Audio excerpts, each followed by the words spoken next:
제가 일상에서 사연 듣는 걸 정말로 좋아하는데 드디어 사연 신청자 입장이 되어보네요. 저는 과거에 황당하고 어이없는 경험을 한 사람입니다. 저는 남편하고 남들처럼 평범한 계기와 모습으로 만나서 연애를 했고 서로 결혼 생각이 들기 시작했을 때부터 자연스레 부부가 된 모습을 머릿속에 그리게 되었습니다. 그럴수록 결혼에 대한 확신이 생겼던 것 같아요. 제가 전문대를 나왔습니다. 2년제였고요. 대학을 나온 후에는 전공과 하등 상관없는 일을 하면서 지냈습니다. 돈은 그럭저럭 벌었는데 안정성을 따진다면 그렇게 좋은 직장은 아니었지요. 제가 그때 어디를 다니고 있었는가 하면 인터넷으로 여러 가지 물건을 파는 사무실에 몸을 담고 있었거든요. 옷도 팔고 인테리어 소품도 팔고 그런 인터넷 사이트가 뭔지 아시죠? 그런 걸 운영하는 곳이었습니다. 그래도 제가 그곳에 초창기 때부터 함께해온 일원이었기 때문에 급여는 적게 받지는 않았어요. 남편은 어찌 보면 우리나라의 전문대라고 할 수 있는 그런 대학을 나왔습니다. 미국에서 학교를 나왔어요. 남편이 미국에서 만 8년을 살다가 온 사람입니다. 영어도 의사소통에 문제 하나 없이 잘해요. 남편이 또 집에서 막내예요. 남자만 셋인 집에서 막내입니다. 자기 형들보다 남편이 많이 누리고 살면서 자랐고요. 막내라도 많이 배우고 많이 세상을 봐야 한다는 일념 아래 가족들이 팍팍 밀어줘서 미국도 갔던 것입니다. 시댁은 방앗간을 오래 한 집안이었습니다. 시아버지께서는 방앗간 일을 종종 도우시며 작게 철물점을 운영하셨고요. 이 철물점은 원래 시아버지께서 하려고 하셨던 게 아니라 고향 친구분이 차리셨던 것을 얼떨결에 잠시 몇 달 맡아주셨다가 그대로 주인이 되어버리신 경우였답니다. 그놈이 몸이 아파서 죽겠다고 하니까 나 말고는 가게를 봐줄 사람이 없다고 해서 내가 의리로 수락을 했던 것인데 그놈 자식이 제발 몸 낫게 해달라고 생긴 게 험하고 말투도 험하긴 해도 심성은 고운 놈이니까 제발 낫게 해달라고 내가 하늘의 기도를 너무 열심히 했었나 봐. 그때는 의료기술도 별로 좋지 않았는데 왜 기적같이 회복이 되고 지랄이람. 아니 글쎄 다 낫더니만 자기는 이제 철물점 따위나 하면서 어두컴컴한 공간 속에 하루 종일 갇혀서 살긴 싫다고 하는 거야. 다시 살아났으니 이제는 마음이 가는 대로 살고 싶다는 지랄을 떨면서 나한테 가게를 줘버렸던 거지. 나 원참 이놈의 가게를 내가 기회를 파서 어디 팔아치워야지. 그러다가 한 해가 가고 두 해가 가고 그러다 보니 세월을 다 맞아버렸네. 시아버지께서는 아직도 눈뜨고 코 베인 기분이라 황당하기만 하다고 그러셨습니다. 하지만 정말로 적성에 안 맞으셨다면 그 철물점을 진작에 포기하셨겠지요. 그리고 점점 그 동네 사람들의 신뢰를 얻게 되면서 단골 손님들을 만드시다 보니까 은근히 재미를 붙이셨던 거예요. 시아버지의 고향 친구분은 성격이 괄괄하고 말투가 좀 거친 분이셨는데 시아버지께서는 그렇지 않으셨거든요. 사근사근 친절하게 설명을 잘 해주셨습니다. 특히나 뭘 모르는 아주머니 손님들한테도 무시를 하지 않으시고 설명도 잘 해주신 데다가 바가지를 안 씌우셨어요. 그 당시만 해도 여자들은 이런 거 봐도 모른다고 하면서 무시하고 안 알려주는 분위기가 만연했던 시기니까요. 시아버지의 장사법은 그 동네에 소소하게 화제가 되었고 그러면서 계속 돈이 벌렸던 것입니다. 남는 시간에는 방앗간에 가서 잡일도 하셨고요. 방앗간은 시어머니께서 운영을 하셨는데요.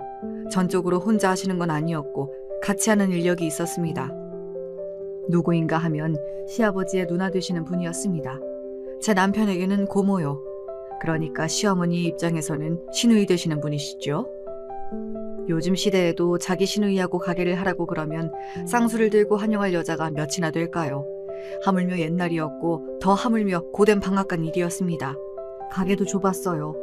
별로 넓지도 않았는데 그런 공간에서 시누이와 함께 방앗간을 해야 한다니 상상만 해도 등줄기가 짜릿해집니다. 너무 소름이 돋아서요. 이런 괴담 같은 현실을 살아내신 시어머니가 정말이지 존경스럽습니다. 시어머니께서 성격이 그렇게 까다롭지 않은 분이라서 가능했던 것 같네요. 그리고 시고모님도 시자 유세를 막 부리고 그러신 분은 아니었다고 해요. 나중에는 건강이 좀 안 좋아지시고 그러면서 귀농을 결심하게 되면서 방앗간은 시어머니 혼자 하시게 됐고요. 늙으셔서 이제 일이 힘들어진 판국에 혼자 하시려니 벅차셨으나 세월을 머금으신 만큼 노련해지기도 하셨으니까요. 도사이셨습니다. 아무것도 모르는 새댁들이 쭈뼛쭈뼛거리며 쑥이 담긴 봉지만 들고 와도 그냥 알아서 다 해주셨다네요.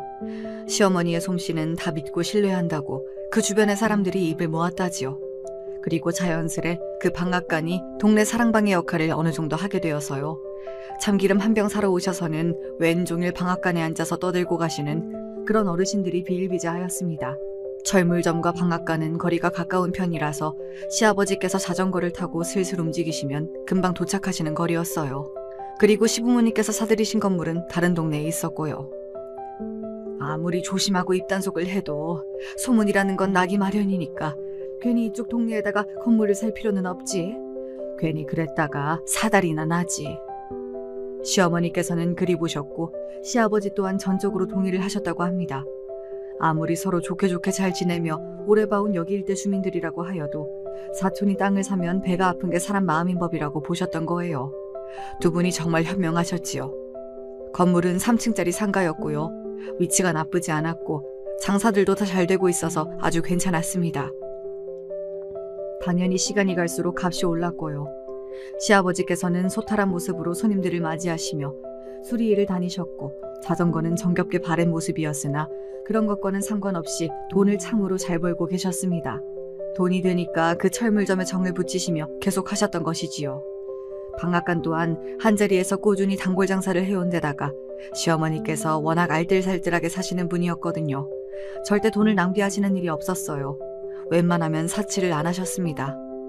다니시는 교회에서 오랫도록 집사님이셨다가 권사님이 되셨던 날, 그때 처음으로 기념 삼아서 명품 가방 하나 사셨다고 하네요. 여담으로 그때 백화점에서 깜짝 놀랐대요.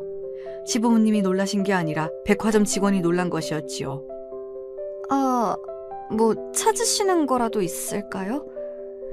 단출한 시어머니의 차림새, 그리고 아주 소탈함이 넘쳐 흐르는 시아버지의 모습까지 백화점 직원이 떨떠름한 눈빛으로 쳐다보았다고 합니다. 딱 봐도 뭣도 없는 양반들이 호기심에 백화점 나들이를 하러 온 모양이라고 판단을 했던 것이죠. 제가 여기서 손가방이나 하나 좀 보려고요. 가방에 로고가 이렇게 박힌 게 제 눈에 예쁘더라고요. 네, 그러시군요. 그런데 여기는 그냥 일반 브랜드 매장이 아니라 명품 매장이라서요. 가격대가 맞는 게 없으실 거예요. 저기 고객님? 제 이야기 듣고 계시나요? 그거 그렇게 멋대로 만지시면 안 돼요. 손으로 막 그러시면 안 돼요. 사실 것도 아니시잖아요? 시어머니께서 마음에 드는 가방을 손으로 건드리시자마자 직원이 난리를 쳤다고 합니다. 시아버지께서는 여기는 장사를 요란하게 한다고 하시면서 그저 껄껄 웃으셨고요. 시어머니 또한 기분이 나빠하시기보다는 그저 호호 웃으셨다네요. 만진다고 달아요? 누가 보면 가방이 신생아 갓난쟁인 줄 알겠어요. 호호 웃으시면서 막상 만져보니까 재질이 마음에 안 드신다고 하신 다음 정면에 있는 다른 매장으로 향하셨습니다. 시아버지께서는 그곳 직원들에게 정중하게 목례를 남기시며 시어머니의 뒤를 따르셨고요. 정면에 있었던 다른 매장은 한 단계 더 급이 높은 명품 매장이었습니다. 그래서 시부모님을 상대했던 그 직원이 한숨을 내쉬면서 불신 가득한 눈빛이었다고 하네요. 하지만 잠시 후 더 급이 높은 그 명품 매장에서 시부모님이 구매를 하고 나오신 거예요. 게다가 거기 직원들이 시부모님 등에 대고 공손한 인사를 보냈고요. 그러자 시부모님에게 불신을 가지고 있던 직원이 깜짝 놀랐죠. 그 직원에게 다가간 시어머니께서 말씀하셨습니다. 아까 제가 본 거요. 만져보니까 재질이 별로였는데 그런 재질을 좋아할 것 같은 사람이 방금 떠올랐다는 말이죠. 그러셨어요? 그럼 다시 보시겠어요? 안내해드릴게요. 여기 자리에 앉아 계시면 제가 직접 가져다 드리겠습니다. 어머, 그러실래요? 여기에 소파도 있었구나? 아이고, 좋아라. 그럼 아까 그거 하고 비슷한 거 2개 정도 같이 볼 테니까 가져다 주실래요? 네, 고객님. 잠시만 기다려주세요. 아까와는 상황이 완전히 달라져 있었다네요. 푹신한 소파 자리로 시부모님은 안내되었고 그러자 다른 직원이 어디선가 음료와 다과를 준비해서 가져오더래요. 시부모님을 불신으로 쳐다봤던 그 직원은 더없이 정중하고 공손한 자세로 가방들을 직접 가져와서 이런저런 설명을 해주었고요. 시어머니께서는 고개를 끄덕끄덕 하시면서 하나를 고르셨습니다. 암만 해도 우리 형님은 이걸 좋아하실 것 같네. 당신 생각도 그렇지요? 글쎄, 나는 모르지. 당신이 모르면 누가 알아요? 누님 본인이 아시겠지. 전화해봐. 그러면 당신이 지금 전화 좀 드려봐요. 나는 어색해서 안 돼. 아휴, 대체 평생을 왜 이런담? 그냥 사. 웬만하면 좋아하시겠지. 저기요. 지금 우리 집사람이 고른 그걸로 주시오. 여기 카드 가져가서 결제해요. 시아버지께서는 골치 아프다는 듯 직원에게 카드를 내미셨습니다. 공손하게 카드를 받아든 직원이 시아버지의 다음 발언에 놀란 표정을 감추지 못하였고요. 결제는 한 번에. 고객님, 혹시 일시불 결제 말씀하시는 걸까요? 네, 그래요. 한 방에 그냥 끝내줘요. 알겠습니다.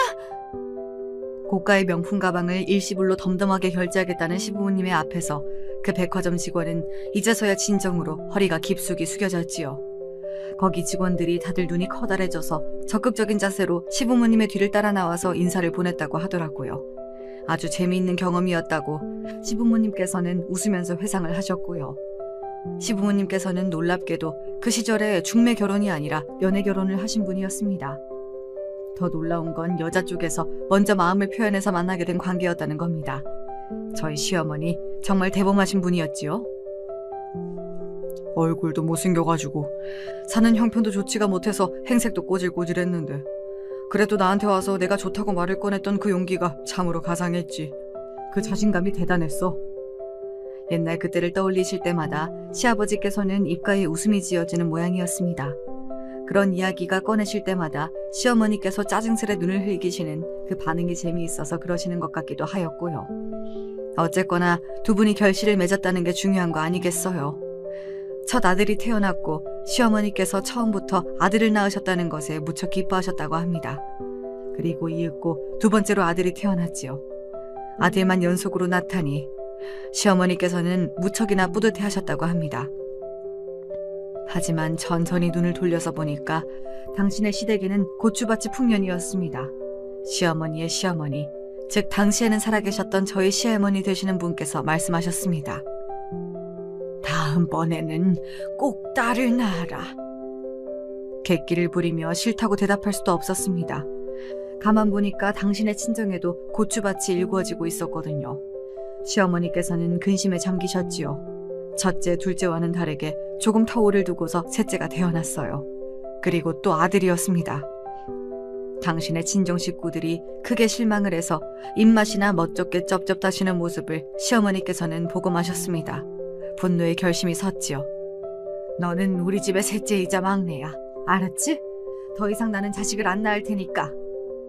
시어머니께서는 넷째는 없다고 못을 박으셨습니다. 갓난아기 시절부터 얌전하고 해맑았던 제 남편은 그 소리를 듣고서 그저 배시시 웃었다고 하네요. 양가의 어른들은 그러면 앞으로 영원히 딸을 안 낳을 거냐고 잔소리를 하셨습니다. 그 앞에서 시부모님께서 이렇게 대답을 하셨지요. 넷째를 낳으면 넷째도 아들일 것만 같다고요. 그래서 그 다음부터는 아무도 넷째 이야기, 딸 이야기를 시부모님의 앞에서 안 꺼냈다고 합니다. 딸이기를 유독 염원했던 상황에서 나온 아들이라 그랬을까요? 막내인 제 남편은 자기 형들보다 애교가 좀 있는 성격이었어요. 어렸을 때부터 원래 그랬고요. 그러면서 사랑을 독차지하게 되었습니다.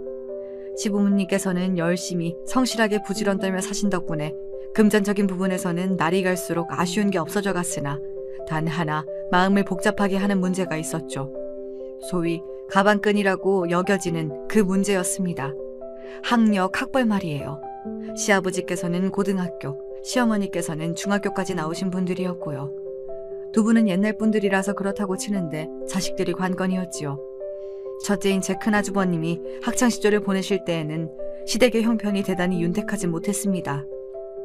그리고 그때까지만 해도 체계적으로 학업 지원을 해줘야 한다든지 이런 쪽으로 아무도 생각을 못하고 있었거든요. 만약에 지원이 뒷받침되었다면 큰아주버님은 결과를 좀 내셨을 법한 인물이었는데 이 점이 아쉽습니다. 그저 그런 4년제 대학을 나오셨고요. 그런 수준의 대학의 공통점이라고 한다면 졸업을 해서 취업시장에 나갔을 때 어떤 면으로 보더라도 무조건 애매하다는 것이었습니다. 큰아주버님은 평범한 중소기업에 들어가서 일을 하시다가 미래가 안 보인다는 생각으로 철물점이나 방앗간 일을 기웃거려 보았으나 적성에 조금도 맞지 않았지요. 그래서 나중에 공인중개사 자격증을 따서 이쪽으로 일을 하게 되셨어요.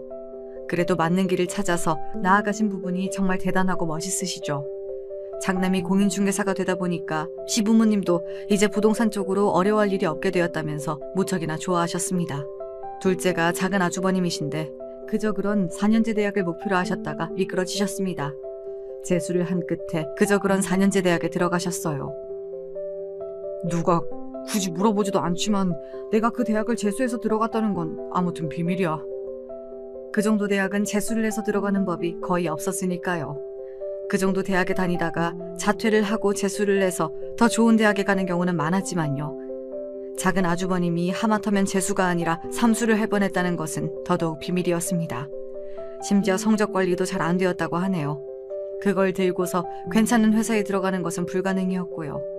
성적은 안 보고 대학 간판 정도만 보는 흔하게 널린 중소기업에나 들어가실 수 있었죠.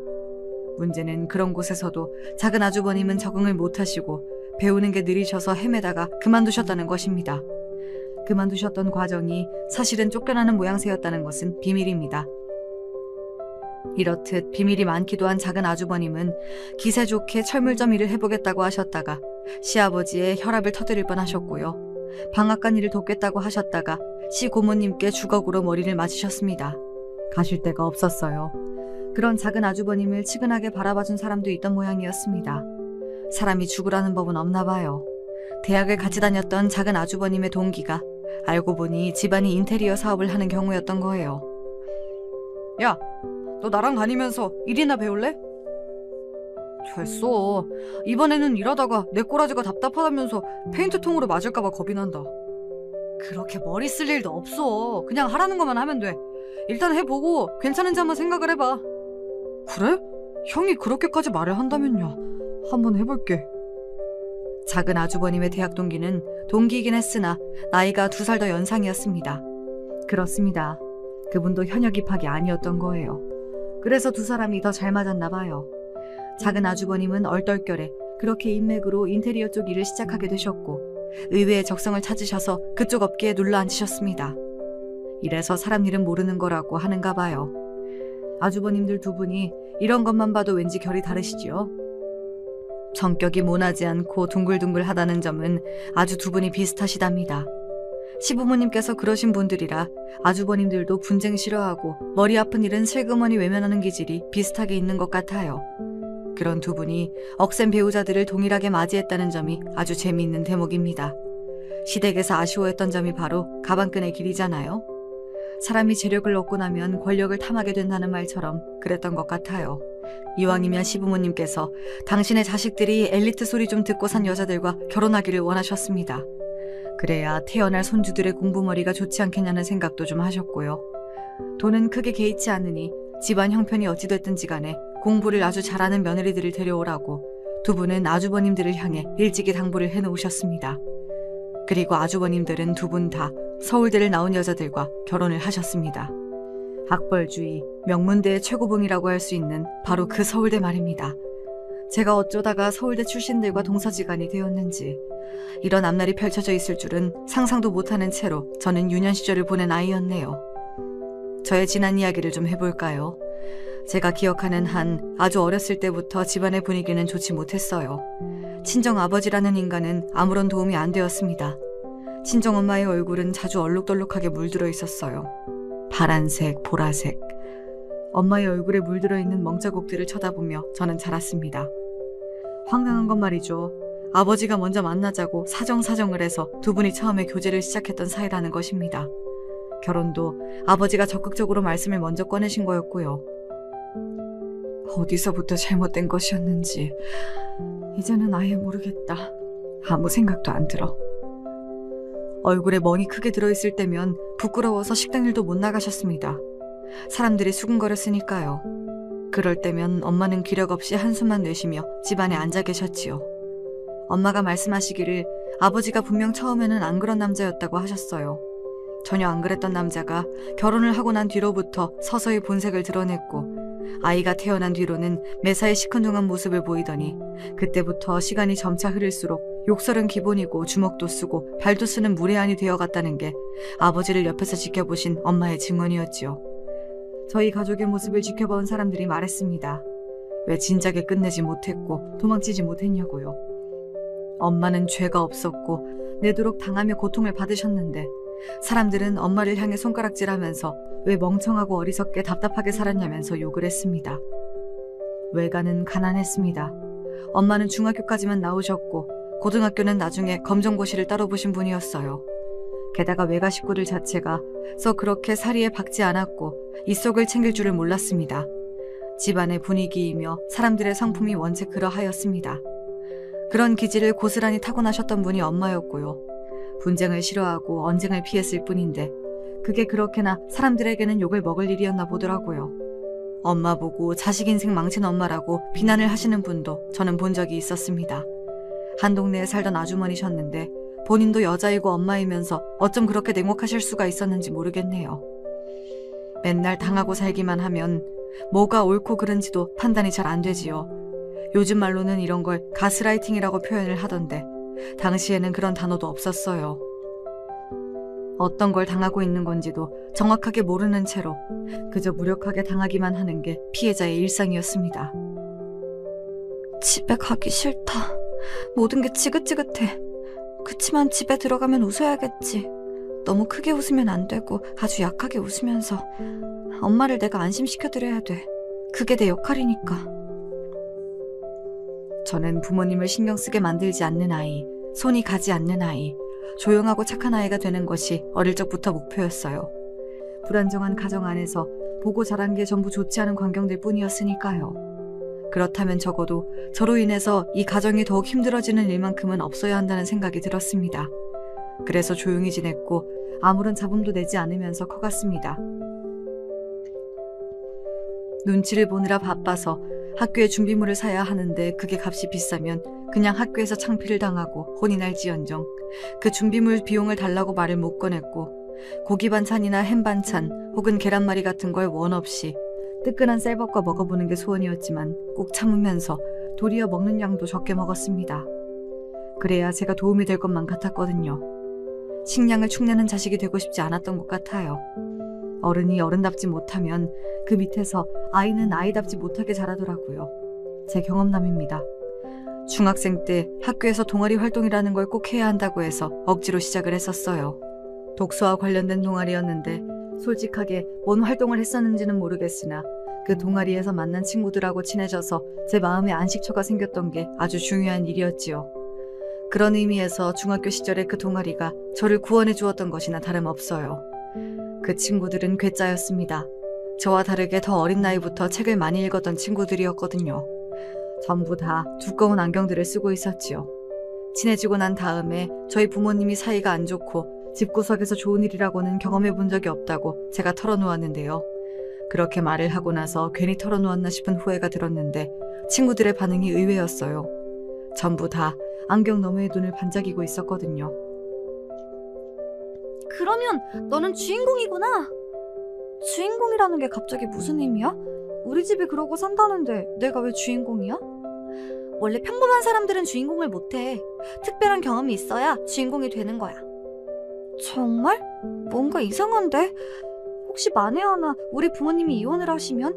부모님이 이혼을 했는데 그 자식이 주인공이 될 수가 있어? 나는 잘 모르겠지만 어쨌든 주인공이라는 건 가족이 제대로 있어야 하는 거 아니야? 네가 책을 많이 안 읽어서 뭐를 잘 모르는구나. 시련의 산을 넘고 또 넘고 그러면서 주인공의 이야기가 완성이 되는 거야. 너 말고 나머지 우리들은 전부 집에서 아무 일도 없어. 그냥 맨날 똑같이 지루하게 지내는 게 전부야. 그러니까 여기 있는 사람들 중에서 주인공을 뽑는다면 그건 바로 너야. 너희들 정말 생각하는 게 특이하다. 태어나서 그런 이상한 소리는 처음 들어봐. 근데 기분이 나쁘지는 않네. 오히려 기분이 좋은 것 같아. 다들 고마워. 저의 불행한 가정사를 듣고 나서 특별하니까 주인공인 거라고 말을 해주다니. 이 친구들이 암만 해도 제정신이 아니었습니다. 그때부터 저는 그 친구들을 괴짜라고 여기게 된 것이었지요. 왜 그 친구들이 다른 애들하고는 못 어울리고 자기들끼리만 노는지도 그 이유를 자동으로 알 것만 같았습니다. 그런데 결과적으로 저에게는 그 친구들의 말이 크나큰 힘이 되었어요. 항상 눈치만 보고 주눅이 들어있던 제가 서서히 어깨를 펴고 목을 위로 들게 되는 그런 계기가 되어 주었거든요. 상황을 조금은 객관적으로 바라볼 줄 아는 시선을 가지게 되었는데 그만큼 정신이 성숙해진 것이었죠. 엄마가 마냥 불쌍하고 답답하게만 생각됐었으나 이제는 다른 생각도 들기 시작했고요. 아버지가 재활용조차 불가능한 아주 답이 없는 인간이라는 것도 냉정하게 판단할 수 있게 됐습니다. 그때부터였죠. 제가 행복하고 화목한 미래 따위는 영원히 오지 않을 가족만 붙잡으면서 기대하는 마음을 버리게 된 게요. 이뤄지지 않을 꿈을 그동안 꾸고 있었습니다. 저만 노력한다고 해서 될 일이 아니건만 그동안 헛된 꿈만 내도록 꾸고 있었습니다. 그걸 알게 되었어요.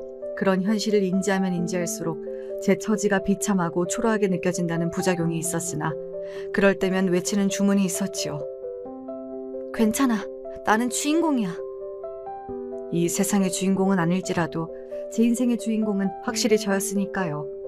부모님의 문제와 상관없이 제 일상에 집중하면서 제 인생에서 다시는 돌아오지 않을 학창시절을 최대한 즐기고 누리려고 노력을 했습니다.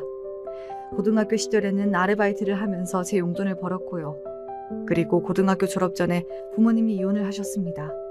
이혼 사유는 아주 간단하고 명료하였습니다. 아버지가 바람이 나셨기 때문입니다. 아버지는 새 여자와 새 출발을 하기 위해 처자식을 버리고자 하였습니다.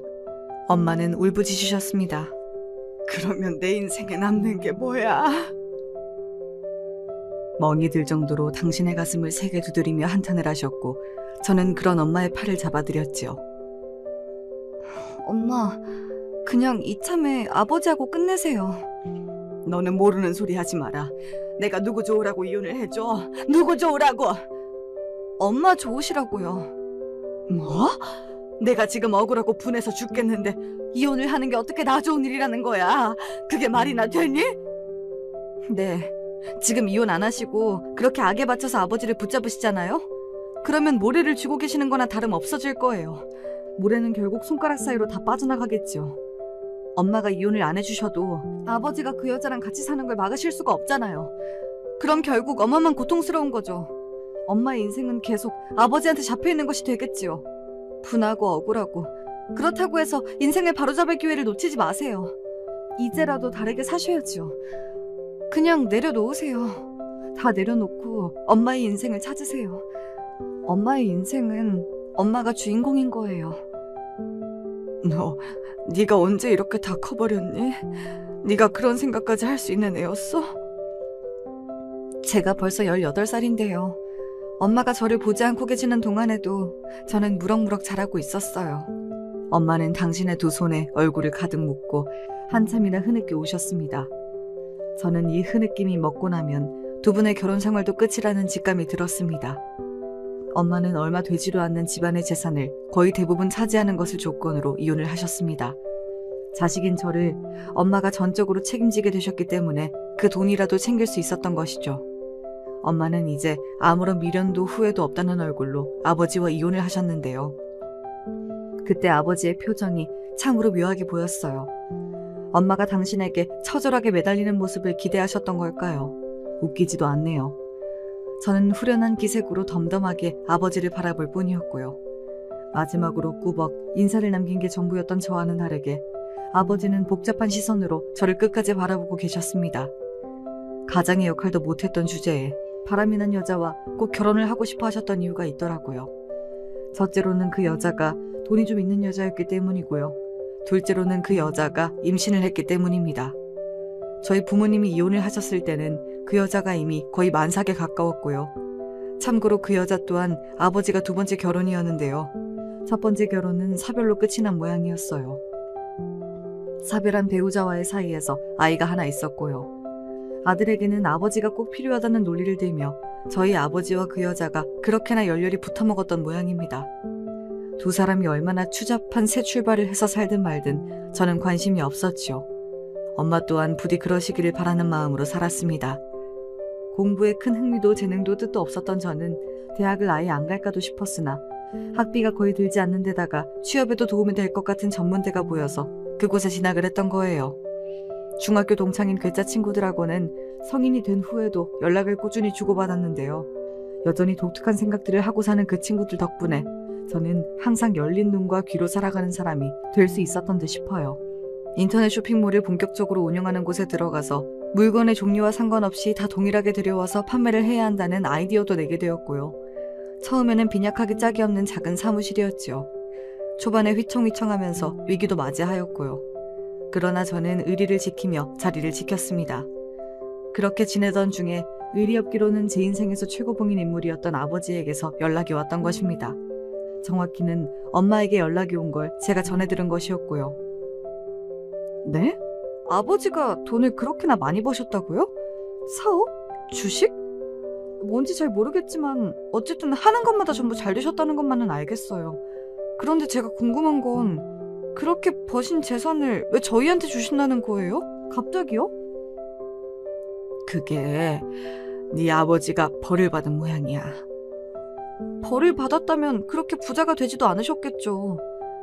그게 아니라 지금 네 아버지 몸이 많이 안 좋다고 그러네. 아무래도 살 날이 그리 오래 남지 않은 모양이야. 아버지가 그러면 시한부라는 소리예요? 잠깐만요. 그렇다고 쳐도요. 그 바람 피워서 결혼한 여자가 있잖아요. 아버지 애를 임신했던 거 아니었어요? 그 애가 이제는 지금 학교를 다니고 있을 텐데요. 그 여자가 원래 키우고 있던 자기 아들도 있을 테고요. 자기 애가 아니라더라. 네? 설마 그 여자가 아버지의 아이를 임신한 게 아니었다는 이야기예요? 엄마가 한숨을 크게 내쉬시는 앞에서 저는 말문이 막혀버린 상태였습니다. 아버지는 그 이후로 운수가 대통하셔서 돈길만 걸어오신 모양이었어요. 그런데 정말 기가 막힌 일이 있었던 것입니다. 아버지와 바람난 그 여자, 그러니까 상간녀 사이에서 태어난 아이가 아버지의 친자가 아니었던 거예요. 아이가 너무 얼굴이 외탕만한 것 같아서 아버지는 진작에 의심을 하고는 계셨다네요. 그러던 어느 날 아버지는 계속 몸이 안 좋아서 큰 병원에 가서 검사를 받으셨고 당신에게 남은 시간이 그리 얼마 되지 않는다는 걸 알게 되셨습니다. 청천벽력이었으나 주저앉아 계실 수만은 없어서 얼른 움직이셨는데 가장 먼저 하신 게 친자 검사였던 거예요. 아니나 다를까 그 아이는 상간녀하고만 피가 이어진 관계였고 아버지와는 피 한 방울 안 섞인 관계였습니다. 게다가 원래 상간녀가 자기 전남편 사이에서 낳아서 기르고 있던 아들은 커갈수록 통제 불가능한 사고뭉치가 되어 있었지요. 치료의 희망은 없고 살 때까지 살다가 가는 수밖에 없다는 걸 병원을 돌며 재차 확인받으신 아버지의 머릿속에 엄마와 제가 떠올랐습니다. 그리고 제가 정말 시도도 못한다는 말처럼 아버지와 생긴 게 진짜 판박이었거든요. 성격은 전혀 안 닮았는데 외모가 정말 자랄수록 아버지와 비슷해진 경우입니다. 특유의 인매나 끝이 뾰족한 턱은 그대로 복사를 해놓은 수준이었고요. 상황이 그렇게 흘러가자 아버지는 상간녀에 대한 괘씸함과 저와 엄마에 대한 죄책감, 그리고 친자식에게 재산을 남겨주고 싶다는 바람이 드셨습니다. 그래서 연락을 해오신 것이었어요. 이 엄청난 일을 어찌 마주하면 좋을지 한숨만 나오는 상황이었는데 남은 시간은 별로 없었고 가능한 한 빨리 재산의 정리가 이루어져야 하는 상황이었습니다. 아직 그 상간녀는 아버지가 시한부라는 걸 몰랐거든요. 그러나 들키는 건 시간 문제였고 재산 정리를 아버지는 빨리 하고 싶어 하셨어요. 무력하고 멍청했던 게 과거의 나였는데 이제는 지금만큼은 절대 그래선 안 되겠지. 우리 딸을 위해서라도 내가 정신 차리고 움직여야겠어. 엄마는 전에 없이 열의가 가득한 눈빛을 하셨습니다. 그리고 재산 문제에 있어서 아버지와 단 둘이 단판을 짓겠다고 하셨어요. 저는 엄마가 내리시는 결정을 존중하겠다고 하였고요. 결과적으로 아버지의 모든 재산이 친자식인 저한테 왔습니다. 아버지는 당신의 피해를 이어받은 이 세상의 유일한 자식에게 모든 걸 주고 떠나셨지요. 그 상간녀 측은 얻을 수 있는 게 없었습니다. 아버지가 미리 다 손을 써놓고 정리를 다 하셨던 데다가 돌아가시기 단 며칠 전에야 시한부라는 사실을 상간녀 측이 알았거든요. 아버지나 상간녀나 똑같이 벌을 받게 된 모양새로 결론이 났습니다. 아버지가 떠나신 이후 엄마는 외가로 가셔서 외할머니와 둘이 지내셨고요. 저는 열심히 사회생활을 하다가 남편이라는 인연까지 만나게 됐던 거예요. 미국에서 지냈던 것 덕분인지 뭔지 남편은 마냥 해맑고 편견도 없고 긍정적이었습니다.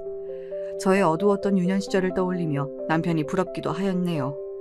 이혼 가정에다가 전문대 졸업, 안정성 측면에서는 탄탄하지 못한 직장까지. 저의 이러한 조건들만 보자면 남편에게 많이 못 미쳤다고 볼 수 있었죠. 하지만 남편은 그런 걸 전혀 따지지 않았고요. 그냥 제가 좋다고 했어요. 저도 그런 남편이 좋았고 저희끼리 꼭 붙들고 있는 모습을 보신 시부모님께서도 너그러이 고개를 끄덕여 주셨습니다. 서울대 나온 며느리를 이미 둘씩이나 봤는데 더 이상은 바랄 것도 없어. 뭘 따지겠나? 우리 막내가 좋다고 하면 그걸로 된 거지. 막내 아들 사랑이 지극하신 시아버지께서는 흐뭇한 눈빛으로 저를 바라봐 주셨습니다. 전문대를 나오면 뭐 어때? 사는데 지장 없는 것을. 새 며느리가 서울대를 나왔으면 그건 또 그거대로 골치 아파져서 안 돼. 잘난 척하는 주둥이가 하나 더 늘어나는 거잖아. 아이쿠야, 더는 안 되지. 시어머니께서는 그런 말씀을 연신 중얼거리시며 저를 기꺼이 새 며느리로 허락해 주셨고요. 저는 시부모님께서 크게 묻지도 따지지도 않고 환영해 주실 줄을 몰랐기 때문에 어안이 벙벙했던 것 같아요. 두 분은 미국까지 가서 살면서 공부하다가 온 똑똑한 막내 아들이 좋다고 하는 여자라면 무조건 안 좋을 일이 없다고 하셨습니다. 앞으로 천천히 서로에 대해 알아가면 될 일이지 미리 그렇게 이것저것 재고 따지고 될 것도 전혀 없다고 하셨고요. 저는 남편의 유유자적한 기질이 미국에서 온 게 아니라 유전에서 비롯되었다는 생각을 그제야 처음 하게 되었지요. 난관일 거라고 생각했던 시부모님과는 아무런 마찰도 없었습니다.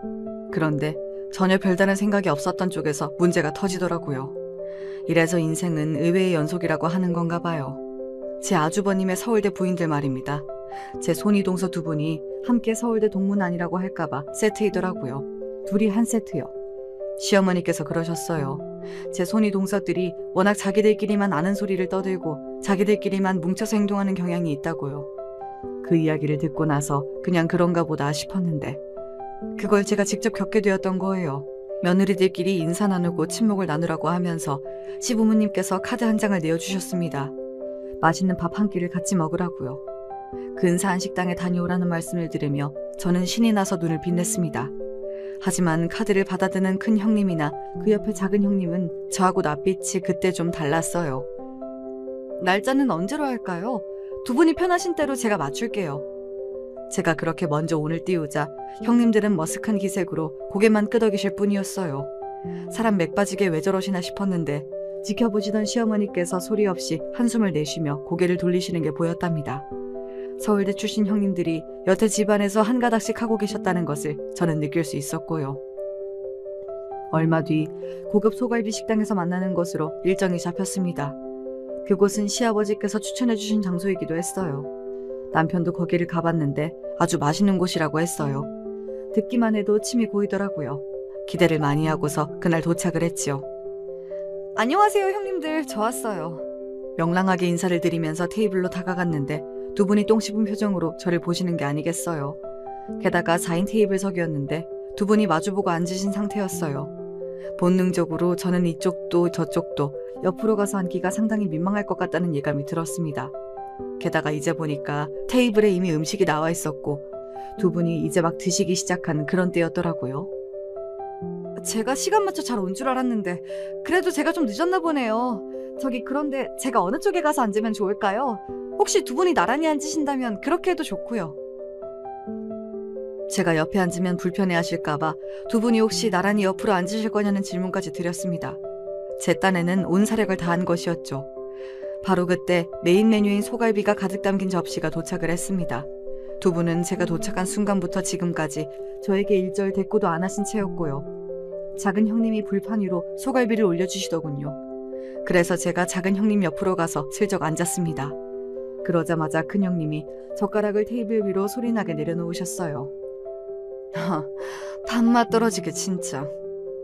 그러더니 짜증을 내시더라고요. 그것도 저를 보시면서 말입니다. 며느리들끼리 맛있는 음식 먹으라고 시부모님께서 마련을 해주신 자리였고 저는 새 며느리 된 입장으로 그냥 왔을 뿐인데 이렇게 불청객 취급을 받아야 할 일인가 싶어서 어리둥절했습니다. 화도 안 났고 그냥 당황스러웠어요. 큰형님이 혹시 어디 아프신 건가 싶기도 했습니다. 하지만 그때 제 옆에서 작은 형님이 한숨을 푹 내쉴 때부터 이 두 분이 작당을 하셨다는 걸 알게 되었지요. 그러게요. 갑자기 이 식사의 품격이 확 떨어지는 것만 같아요. 뭔 놈의 품격이냐고 묻고 싶었습니다. 당장 따져 물을까 하다가 어디까지 가나 보자 싶어서 형님들을 번갈아 쳐다봤지요. 그랬더니 큰형님이 피식 비웃으면서 저한테 이러시더군요. 눈치가 없나 봐? 살면서 그런 소리 꽤 들었지? 눈치 없다는 소리. 글쎄요. 별로 그런 소리는 들어본 적이 없는데요. 제가 지금 이 상황이 어떻게 된 건지 모르겠거든요. 이런 걸 보면 제가 눈치가 되게 좋은 사람은 아닌 것 같네요. 그러니까 말씀을 해주시겠어요? 지금 저를 왜 이렇게 불편하게 대하시는 건지? 당연히 불편할 수밖에 없는 거 아닌가? 머리가 달렸으면 생각이라는 걸 해봐. 어디 이름 없는 대학 같지도 않은 전문대를 나온 주제에 어떻게 서울대를 나온 우리하고 다짜고짜 맘먹으려고 들어? 네? 제가 지금 잘못 들은 거 아니죠? 서울대 나오신 게 그래서 뭐요? 전문대를 나온 제가 서울대를 나오신 두 분 앞에서 고개를 조아리며 겸상을 해도 되는지 정중하게 여쭈고 허락을 구하기라도 했어야 했다는 건가요? 설마 그건 아니죠? 제정신이라면 그런 발상은 못하실 거라고 믿어요. 뭐야? 말하는 꼬라지가 아주 대단하다. 역시 못 배워 처먹으면 수준이 저급할 수밖에 없구나. 그런 식으로 우리를 끌어내리려고 얄팍한 수를 써봤자 소용없어. 안 통하니까. 좋은 말로 할 때 사라져. 두 분 어쩜 이렇게 유치하세요? 서울대고 나발이고 나이 먹고 이러는 거 너무 유치한 거 아닌가요? 아버님 어머님한테 다 말씀을 드려야겠네요. 두 분이 이런 분들인 줄 몰랐습니다. 제가 단호하게 말씀을 드리자 두 분이 동시에 저를 비웃으셨어요.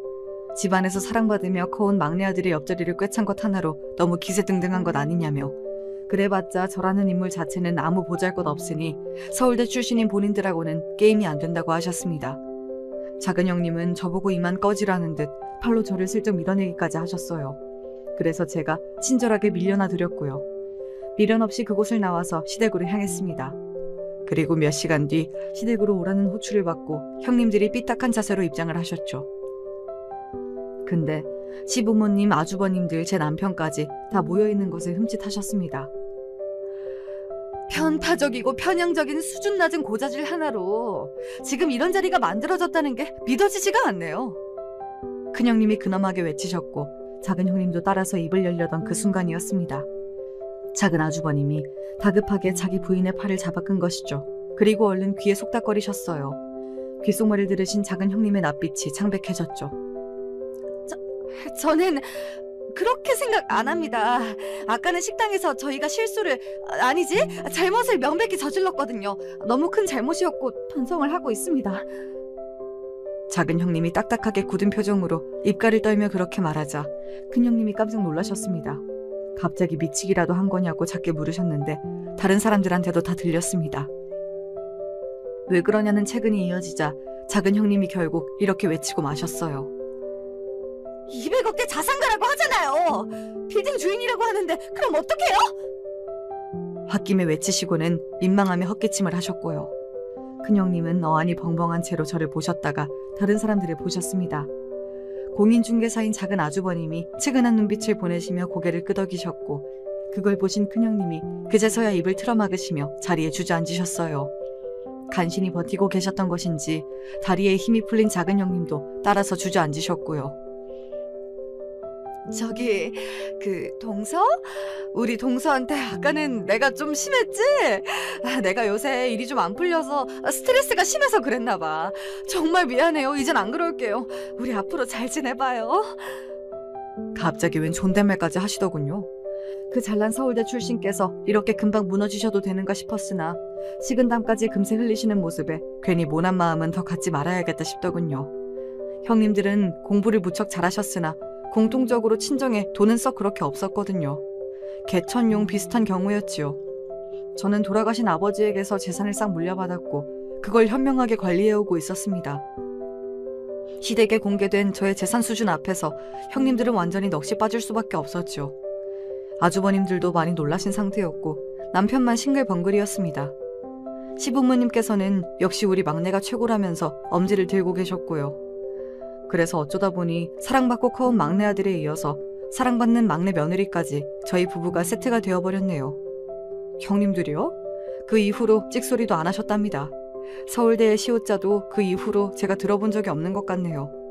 어쨌든 남편하고 화목한 가정을 이루어서 잘 살고 있으니 제가 주인공인 저의 인생 여기까지 잘 흘러온 듯 싶습니다.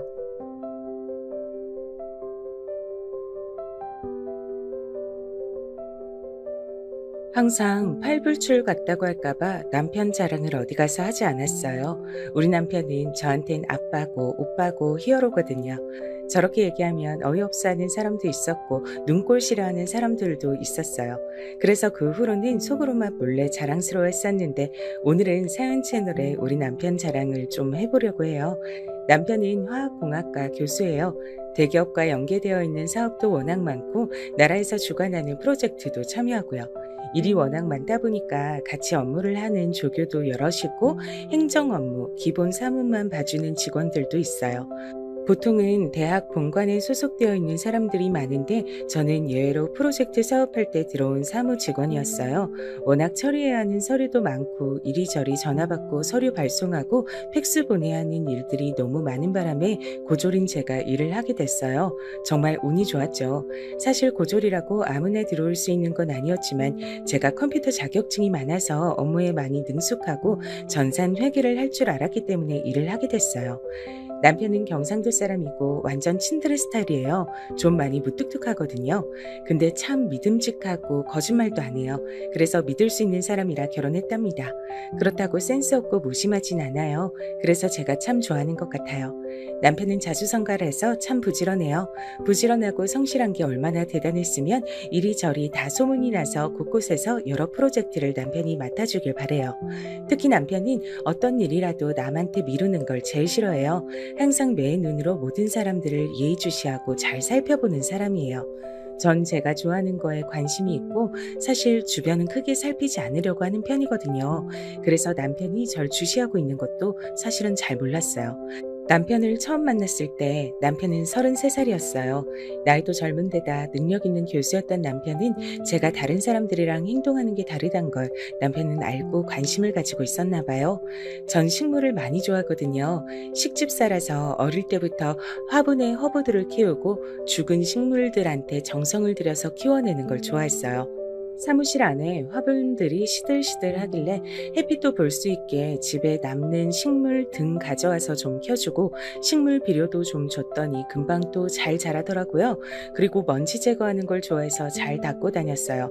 이건 유튜브에서 배운 꿀팁인데 물에 린스를 섞어서 분무기로 뿌리고 닦으면 먼지가 잘 앉지 않는다고 하더라고요. 그래서 자주 닦고 다녔더니 한결 사무실이 쾌적해졌어요. 그리고 색깔별이나 가나다 순으로 정리하는 걸 좀 좋아하거든요. 남들 모르게 조금씩 해놨더니 비품 찾는 것도 빨라지고 서류 찾는 것도 너무 편해졌어요. 컴퓨터에 저장되어 있는 서류들도 마찬가지고요. 계속 종류별로 분류를 해놔요. 그리고 업무 처리가 편하게 매뉴얼을 만들어서 계속 업그레이드를 시켰어요. 여기 일에 맞춰서 보고서나 문서 서식들도 다 만들어뒀고요. 새로운 사람이 오면 모든 업무가 체계화되어 있어서 많이 놀라더라고요. 처음 와서 일하는 사람도 한 번에 다 알 수 있도록 정리된 업무 안내서를 주거든요. 그걸 보고 두 번째로 놀라요. 이거 정리하신 분 누구냐고요. 그럴 때마다 정말 보람 있더라고요. 어떤 직원은 여기는 자동으로 모든 게 다 업데이트되는 프로그램을 쓰는 줄 알았대요. 저는 그냥 조용히 웃었는데 교수님이 얘기하시더라고요. 그거 미나 씨가 다 한 거예요. 여러분들은 잘 몰랐겠지만. 다들 네? 에이 설마 이런 반응이면 한 말씀 더 하셨어요. 여러분들이 다 미나 씨처럼 일하면 우린 세계 1등 교수진이 될 수 있을 거예요. 무적이죠, 무적. 여기 먼지 하나 안 앉은 거 알아요? 미나 씨가 늘 청소해서 그래요. 업무 안내서 시킨 적 없는데 미나 씨가 만들었어요. 우리 쓰고 있는 문서 서식들도 다 미나 씨가 만들었고요. 내 사무실의 책장 가나다 순으로 정리해놓고 서류도 정리해놓고 비품실도 찾기 쉽게 다 분류하고 번호 붙여놓은 거 알죠? 그것도 혼자 다 했어요. 회계 업무 말하면 뭐예요. 입 아파요. 내 회계사 친구가 회계 프로그램 뭐 쓰는 거냐고 물어보더라고요. 어떻게 매번 이렇게 정리해서 주냐고 하더라고요. 이런 직원이 있다니까 자기 사무실로 스카우트하고 싶다고 하더라고요. 여러분은 아무도 몰랐죠. 여기 미나 씨가 다 돌리고 있어요. 내가 아니라. 사람들이 그래요. 교수님이 저렇게 말 많이 하는 거 처음 봤다고요. 저도 처음이라서 한창 눈 동그랗게 뜨고 쳐다봤어요. 그래서일까요? 언제부턴가 저만 개인적으로 보너스를 보내주셨어요. 너무 고마워서 넣었다고요. 알고 보니 보너스만 200만 원이나 더 넣으셨더라고요. 처음으로 따로 연락을 드렸어요. 돈이 잘못 들어온 줄 알았거든요. 근데 정말 다정한 목소리로 받아주셨어요. 일한 만큼 보너스 넣었다고요. 다른 사람들은 보너스 20만 원 받았다고 하는데 저는 입 다물고 가만히 있었어요. 제가 일을 10배나 더 했다고 생각하시는 것 같더라고요. 누군가가 나에 대해서 알아주는 게 이렇게 행복한 일인지 처음 알았어요. 사실 부모님은 저에게 항상 실망스럽다느니, 왜 이렇게밖에 못했니, 왜 1등이 아니니 이런 말들만 하셨거든요. 그래서 너무 힘들어서 인연 끊고 산 지 오래됐어요. 절 깎아먹으면서까지 부모님들과 참고 살긴 싫더라고요. 그래서 일찍 취업하고 돈 벌었어요. 제 힘으로 벌어서 방통대도 나왔어요. 하지만 여기선 그냥 고졸이라고 알고 있고 저도 더 얘기하지 않았어요. 여기서 일하다 보니까 공부하는데 대학교에선 어떤 걸 공부하는지 궁금해서 다니기 시작했어요.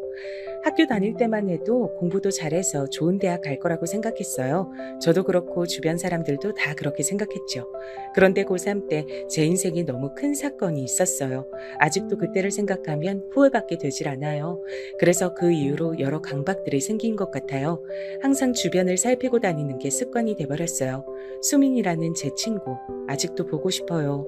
수민이랑 저는 같은 유치원, 같은 초등학교, 같은 중고등학교까지 껌딱지처럼 붙어 다닌 소꿉친구였어요.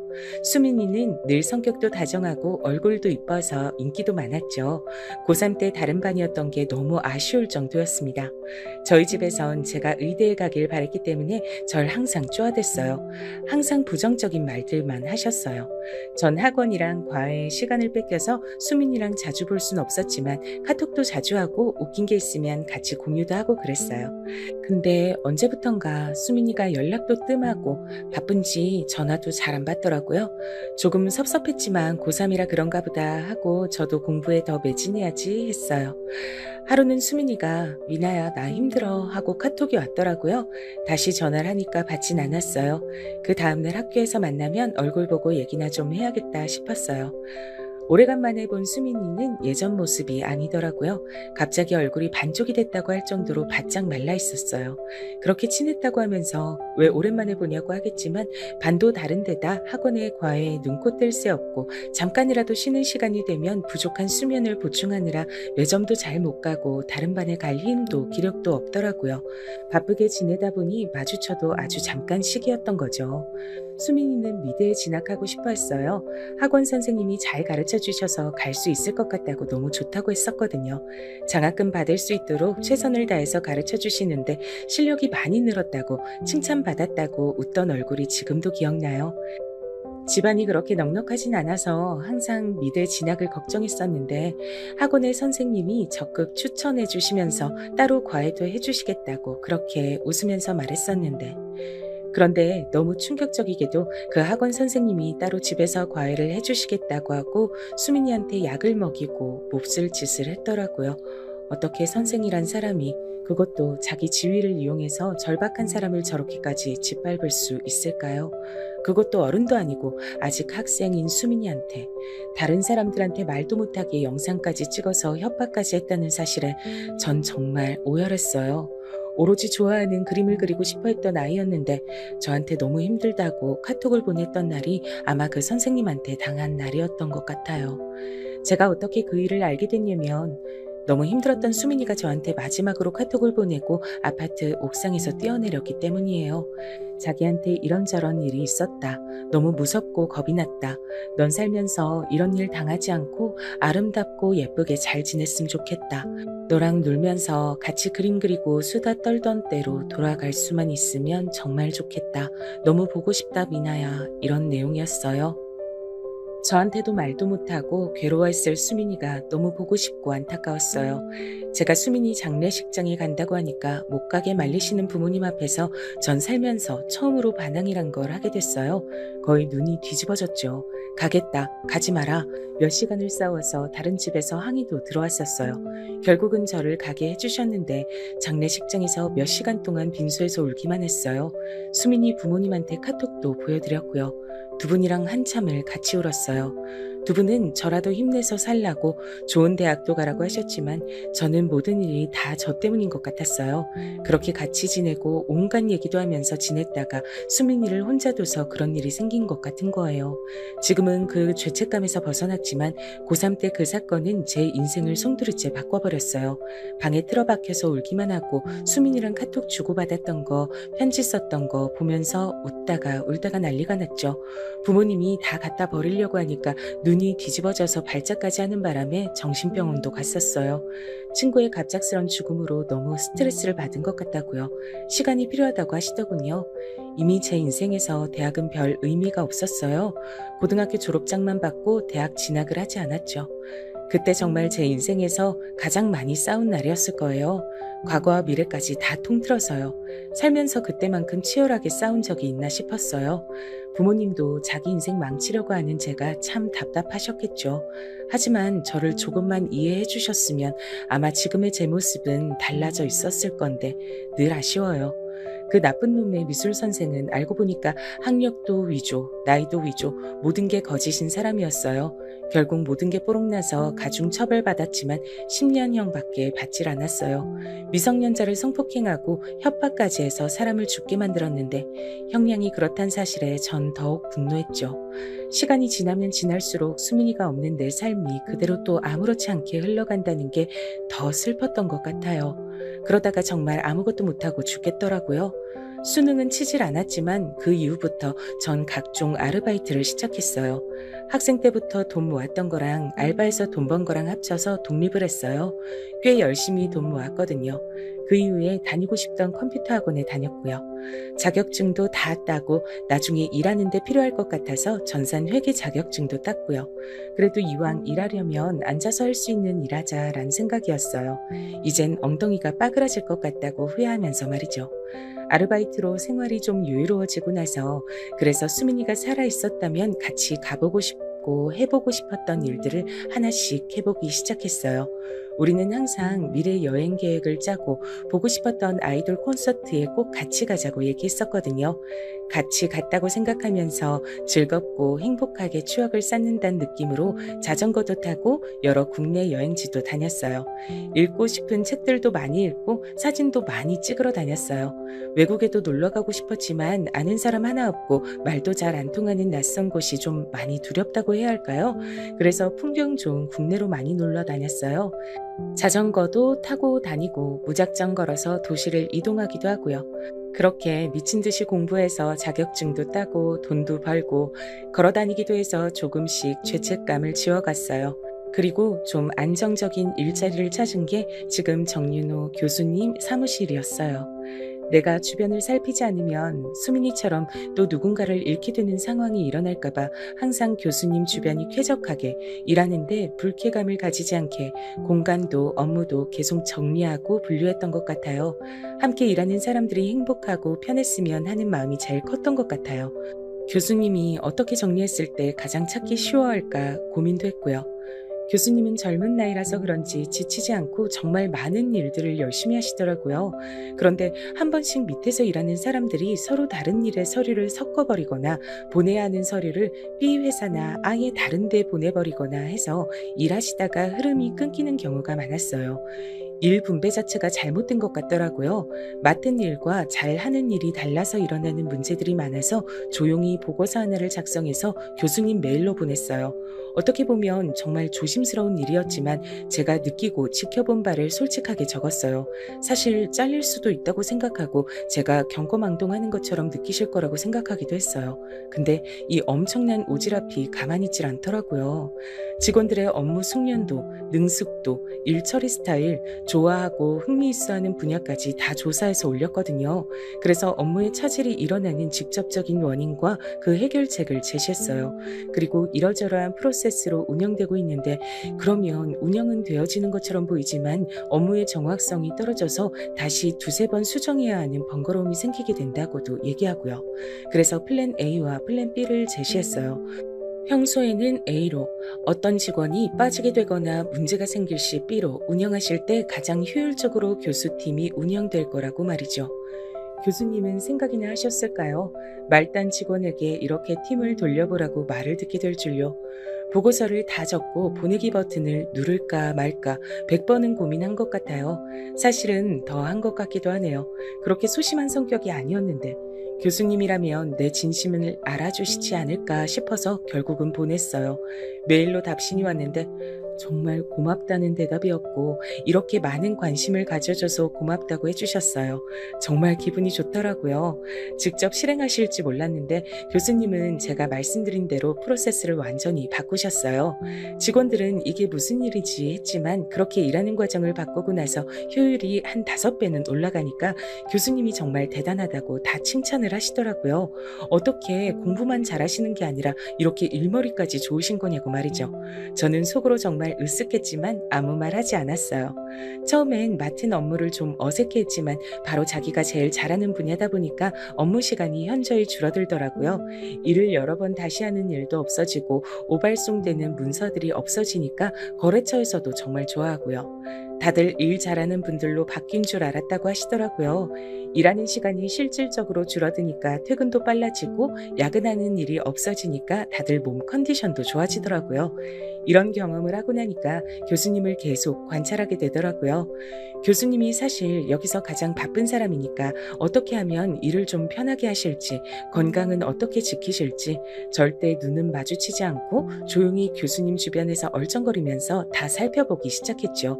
교수님도 관찰력이 좋다 보니까 처음엔 제가 너무 이해가 가질 않았대요. 분명 전산 회계 때문에 뽑았고 사무 처리 잘해주면 제 역할을 다 하는 거라고 생각했는데 아니 이 사람이 자기 사무실이 돌아가는 패턴을 순식간에 다 파악하고 모든 불필요한 체계를 바로잡고 일을 가장 잘 해낼 수 있는 해결책까지 남들 모르게 제시하니까 고마우면서도 수상했대요. 처음에 인수인계 받을 때도 꼼꼼하게 이것저것 다 물어보더니 바로 매뉴얼을 작성해서 저장한 걸 알고 놀랐다고 하더라고요. 동정업계에서 일했던 경험이 많진 않았던 것 같은데 일을 너무 잘해서 처음엔 약간 의심했대요. 이 사람 산업 스파인가 하고요. 학교에 무슨 산업 스파이를 의심하지 할 수 있지만 대기업에서 쓰는 화학공학 기술개발 문의도 있고 연계된 산업들이 많다 보니 그런 생각을 안 할 수가 없었대요. 근데 보니까 아무도 신경 안 쓰는 비실한 식물들도 다 살려내고 이리저리 뒤죽박죽된 비품 창고 정리에 도서 정리에 아무리 지켜봐도 그냥 일하는 일터 주변을 다 살피고 관리하는 것 같아서 마음을 다 놨다고 해요.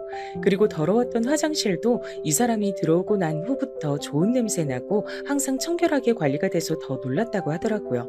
제가 화장실 결벽증이 있어서 화장실 더러운 걸 정말 싫어하거든요. 그냥 완벽주의인가 했는데 항상 웃고 다니고 죽어가는 식물 키우면서 아이고 잘한다, 아이고 쑥쑥 커야지 물도 많이 먹고 이러면서 혼자 할머니처럼 대화하는 것도 보고 재밌는 사람이구나 하고 지켜보다가 자기도 모르게 멍하니 쳐다보고 있는 걸 보고 자기가 저를 좋아하는 걸 자각하기 시작했대요. 그것도 같이 일한 지 6개월 만에 알았다고 하더라고요. 전 그때까지도 교수 사무실을 조화롭고 즐겁게 운영되는 곳으로 만들기 위해 온 정신이 팔려 있었고요.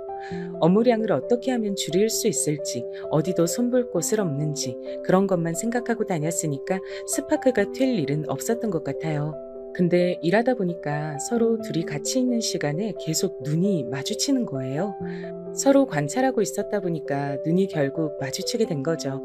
처음엔 서로 어색해하면서 돌리다가 나중엔 서로 그냥 보면서 웃게 됐어요. 그렇게 웃는 얼굴을 계속 보니까 정도 들고 조금이라도 안 웃으시면 기분이 안 좋으신가 생각하게 되더라고요. 교수님 생활 패턴, 입맛, 커피 취향, 샐러드 소스 취향, 좋아하는 축구팀, 거의 모르는 취향이 없을 지경이었어요. 누가 오늘 공돈이 생겨서 초밥을 쏘겠다고 하길래 다들 와 이러고 있었어요. 전화 주문하려고 하기 전에 제가 교수님 와사비 잘 못 드시니까 초밥 도시락 하나는 와사비 조금만 넣어서 표시해서 보내달라고 얘기해야 한다 했거든요. 처음엔 안 믿더라고요. 저번에 드시는 거 봤었는데 하길래 드실 때 표정이 미묘하게 찡그리시고 배고프신데도 몇 개 안 드시더라고 얘기하니까 알겠다고 해서 그렇게 주문했었거든요. 이번에 드시더니 저번이랑 다른 집에서 시켰나고 하시면서 와사비도 살짝 들어가고 완전 맛있다고 도시락 하나를 다 드셔서 다들 놀라서 절 보더라고요. 저한테 사실 저 정도는 기본이었거든요. 기분이 안 좋으시면 아이스 바닐라 라떼 사다 드시고 일이 잘 안 풀려서 생각이 많을 때에는 예가체프 아메리카노, 당이 딸려 보이실 땐 망고 요거트 스무디 그렇게 챙겨드렸어요. 출출해 보이실 땐 어느 베이커리에서 무슨 샌드위치? 물론 제 돈으로 사는 건 아니고 경비 처리하는 거지만 누군가 그렇게 옆에서 잘 챙겨주면 아무래도 고맙잖아요. 교수님도 이상하게 그때부터 제 음식 취향이나 음료 취향을 빠삭하게 다 파악하셨는지 미나 씨 아바라 맞죠? 미나 씨 마카롱 황치즈? 하면서 찰떡같이 잘 아시더라고요.